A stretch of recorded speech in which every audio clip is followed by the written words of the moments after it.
వాళ్ళు ఎన్ని తెలివితేటలతో వాళ్ళు పనిచేస్తున్నారు, వాళ్ళకి మించి పని చేయాలనుకున్నాం. మీరు అన్నట్టు అంతర్రాష్ట్ర ముఠాలు ఉన్నాయి ఇందులోని, కంపల్సరీ అంతర్రాష్ట్ర ముఠాలు అంతర్జాతీయ ముఠాలు ఉంటాయి. కానీ మేము మాత్రం వాళ్ళ మీద కాన్సన్ట్రేషన్ ఎక్కువగా చేసే పరిస్థితి ఉంది.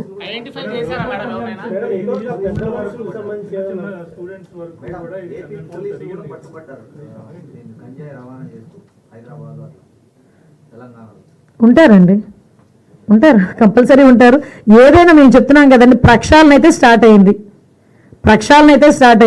అది అన్ని వైపుల నుంచి కూడా ప్రక్షాళన స్టార్ట్ అవుతుంది. ఇంటర్నల్గా నేను ఒకసారి మీకు ప్రెస్లో కూడా చెప్పాను, ఇంటర్నల్ ఇంటెలిజెన్స్ కూడా అవసరం, డిపార్ట్మెంట్లో కూడా ఇంటర్నల్ ఇంటెలిజెన్స్ కూడా అవసరం. అందరూ ఒకలా ఉండాలని రూల్ ఏం లేదు కదా. సో ఇంటర్నల్ ఇంటెలిజెన్స్ కూడా మేము పెట్టుకుంటాం ఎక్కడైతే ఇలాంటివి అందుకే మీకు చెప్పింది ఇందాక, చెక్ పోస్టుల దగ్గర సిసి క్యామ్స్ ఏంటి అని ఒకవేళ అడిగితే కనుక మేము ఇంటర్నల్ ఇంటెలిజెన్స్ అది ఏమో గబుక్మని అక్కడ ఉన్న గార్డ్ ఎవరు వదిలేస్తే పరిస్థితి ఏంటి? ఇప్పుడు డాగ్ స్క్వాడ్ కూడా పెంచుకోవాలి. ఇప్పుడు విషయం ఏంటంటే డ్రగ్స్ అయినా మనకి ఐడెంటిఫై అవుతాయి, కానీ తొందరగా గంజా తొందరగా ఐడెంటిఫై అవ్వదు. కంపల్సరీ ఆ డాగ్ స్మెల్ చూసి అలా చెప్పడం, అలా ఎంతవరకు మనకి ఇప్పటి వరకు ఉన్న టెక్నాలజీ.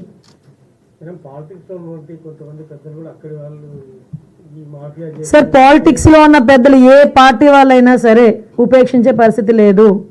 చాలా క్లియర్గా చెప్తున్నాం ఇందులో. ఏ పార్టీ పలానా పార్టీ మా అధికార పార్టీ ప్రతిపక్ష పార్టీ అన్నా కూడా ఇందులో అసలు 80% టాలరేట్ చెయ్యం. ఎలాంటి వాళ్ళ మీద చర్యలు తీసుకోవడానికైనా సిద్ధంగా ఉన్నాం. ఎక్కువగా ఉందమ్మా.